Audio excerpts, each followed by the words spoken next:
we're up to our final Grand Prix of the year. How about that? And what a treat our penultimate round was. I really enjoyed the racing over the whole weekend. Drama again, everywhere you look. And you know what?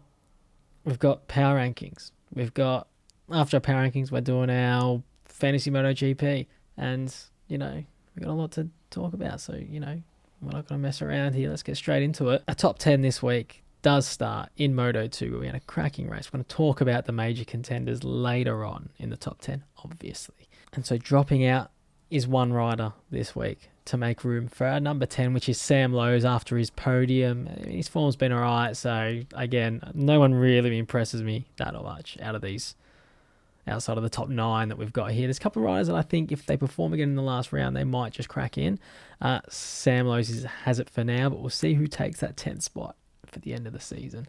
He replaces, of course, Augusto Fernandez, who we have dropped out after his okay, I guess, ride. Where did he come? 9th. Okay, so he drops out. But anyway, Sam Lowes gets in. His form's been decent. What's he done? 4th DNF, 1st, 3rd. So 4th DNF, 1st, 3rd. That's good, I guess. So he's 10th. At number 9, down a place, is Enea Bastianini. Enea, again, similar race to Augusto Fernandez, I guess. I think he came 9th as well. He did. Not much to say about his weekend. His form has been red hot, so we're keeping him in there. It's a shame that we have to keep him as low as 9th, but his championship position also doesn't help his case in this power ranking. So we've got to take that into account. But yeah, he'll probably maintain his spot in the top 10 for the end of the year. Like I said, there's only one race to go, and I feel like he's probably going to have a decent result there, so that'll sort him out. At number 8, dropping places, and be interesting to see where he ends up in all of this at the end of the season. It's Marc Marquez. We'll miss Jerez now. Is that where we're going? No. What's the last race? Valencia. It's always Valencia. It's not Jerez. What are you talking about? Valencia. He's going to miss Valencia. I do think he probably would have backed himself there as well in Spain. Circuit he knows, he was in form, but I don't know if this is related to the issue, the concussion that he had that's kept him out of the last race. But it's saying it's like a double vision type thing that he had back in 2011. I think he was in Moto 2 at the time. Yeah, it's a little worrying, I guess, for him. But I mean, he has come back from this before. But yeah, I mean, I think he put out a statement saying when it rains, it pours, and it certainly has for him the last 2 years in terms of injuries. So I've dropped him 2 spots here just because he's not racing. That's it. Otherwise, he'd be making his way up the power rankings. At number 7, we've got him up 2 places, is Joan Mir, your now former world champion. He's coming home pretty strong, picks up a podium. 2nd place is part of it. He's very consistent, guys, and he's had a few podiums this year. Hasn't cracked the win. He'll probably like to get that done before the end of the season, but championship position, stays 3rd. That's what's keeping him high up in these power rankings, more than necessarily his results week on week, because he's not been that strong, but again, everybody's so inconsistent that even if you just finish most of your races, you're right up there. At number 6, and on the rise again, and I feel like, again, I've been harsh on him that I've only put him up to number 6, was Pecco Bagnaia. His little DNF last week where I dropped him all the way down was harsh, but, he dropped the title, I guess. He didn't, but you know what I mean. Great win again this week. He's just dominated, and he just smashed him. So that's him back up, and a good result. I mean, I'm going to try and work him higher up the rankings here if he's going to finish 2nd in the World Championship. We're just sorting out what's happening ahead of him in these other title challenges and all that shit. So let's get into that. In 5th, our final challenger that can still win the title mathematically is Raul Fernandez. This is an interesting one because I think people for all money had him down to just go and win the rest of the race for the season. And even if he was coming 2nd, it probably wasn't because Remy beat him and Remy was a bit out of form. It just didn't have it this weekend.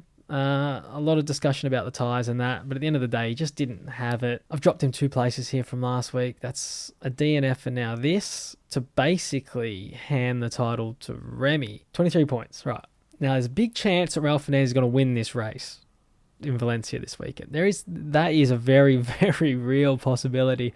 And hey, I don't blame anyone who puts their money on that. So in saying that, I know Remy just needs to come, whatever position. In fact, we'll talk about Remy later. We're getting to Remy, right?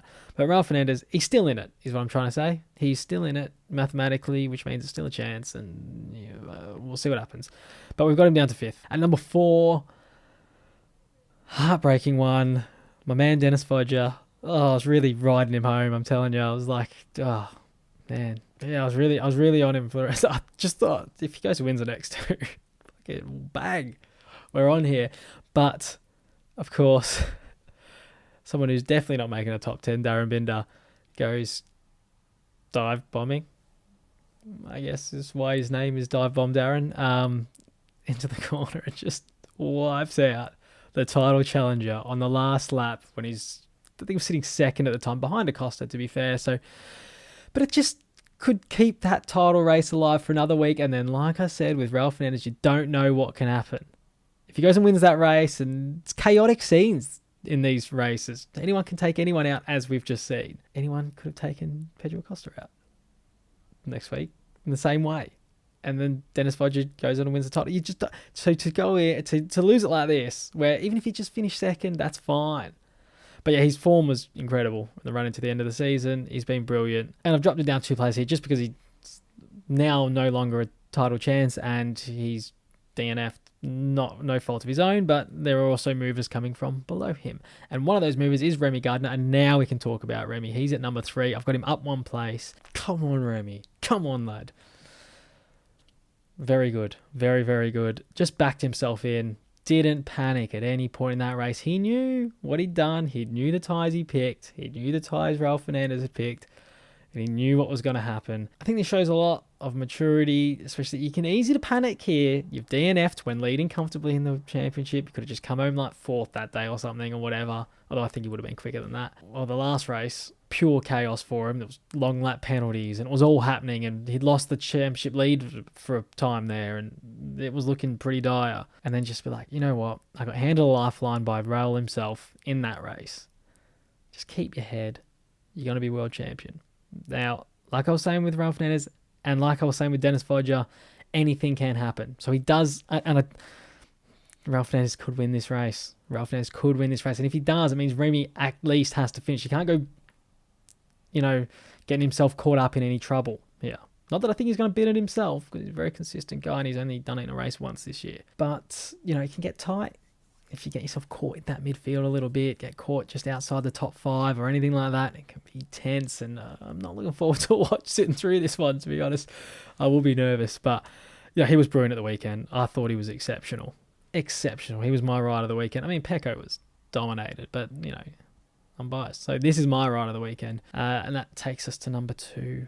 And it is your new Moto3 rookie sensation world champion Pedro Acosta. He's up 4 spots just for this ride. It was incredible. I think at a point there during that race, he was outside the top 10. He was definitely outside the top 10 at a point.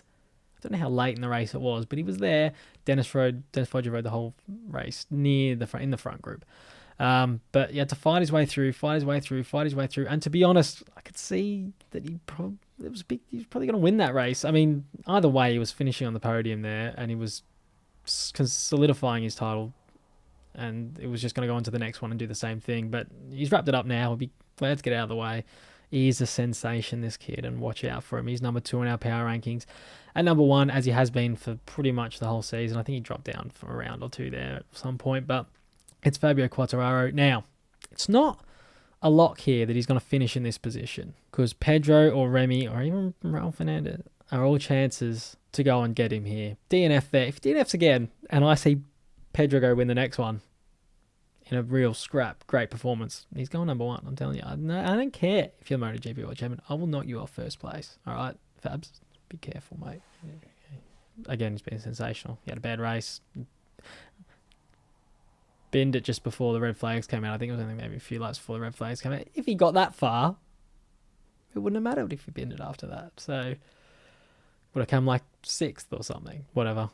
I'm sure he doesn't mind. Don't know if they really care. Do the riders and team? I think maybe the teams care at this point of the season. They want to see. Are they always literally just we need so much data and to win as many points? I mean, they lost the constructors title. Maybe they probably do care about that. Actually, I don't know if they were maybe hoping. I don't think they would have beat Ducati, but maybe they were hoping they were gonna just press on to the last round and not have that all sewn up as well. I mean, it looks good back in Japan if you're at least in it to the final round. I mean, I don't know. Do they care? Maybe. I don't know. Anyway, that's it. That's our power rankings. One more to go. Before you leave us on this video, we are going to do our final fantasy MotoGP selection for the season. Was probably going to try and get Mark back in for this one, but he's not racing. But let's jump in right now and preview our next Grand Prix by talking about who the hell we're going to get in. Now, before we start, oh man, what have we... 53. I think that's my worst round of the season. I mean, you saw it last week. I traded in Miguel Oliveira. I don't know why I did that. I was taking a risk. Didn't work. But let's go to the most important league of all. What's happened here? Have we lost fourth yet? Are we going to lose fourth? Jeez, we might lose fourth. Oh man, we could end up fifth in this league. But anyway, the important thing is it's real close at the top. So if you want to hear a bit of banter going on with what's going to happen right here, make sure you listen to the LTV Sportscast Pod, MotoGP Pod. So anyway, that's that. We'll go back. Okay, this is the team. I think we know that Miguel Oliveira has to come out of the team. That was a real winner, that trade. What have we got? 4.9 million. Let's just go get Pecco. I think we just have to do that. Should we just get Miller? Just for a laugh. Although Mir won there last year, didn't he? Nah, it'd be stupid if I didn't finish the season with Pecco Bagnaia in my team. I mean, it's a boring one. We did our interesting one last week when we traded in Miguel Oliveira for absolutely no reason at all. Although we do have a lot of Ducatis now, don't we? We've got Ducati, we've got Jorge Martin and Bastianini. We've got Fabio there. Should we take Mir? Yeah, back Mir in. Let's do it. Let's take one Mir. We've done it. That's our final team, how it's going to look in the run-in to the end of the season. Now, do we want like a Jorge Martin instead of a Fabio here? Is Fabio determined to finish the season on a really high note? Does he not give a shit? I mean, I don't know. Jorge Martin in Spain. I mean, I don't know. Does he have form in Valencia? I can't remember what he was like in Moto2 though. I honestly can't remember. Maybe it was good. Bastianini's good, but I don't think he's going to crack the top 5 this week. So, you know, let's just back Fabio in. He's a world champ. And that's it, guys. That's our last Fantasy MotoGP video segment of the season. Thanks for coming along for the ride. I had a lot of fun making these, and I had a lot of fun playing. It's my first year that I've done Fantasy MotoGP properly. I think I made a team once and just left it. It was the first time I've properly done a whole season of actually caring every week what happened and trying to do well. And it was cool. I can't wait to do it again next year. And that's it from me.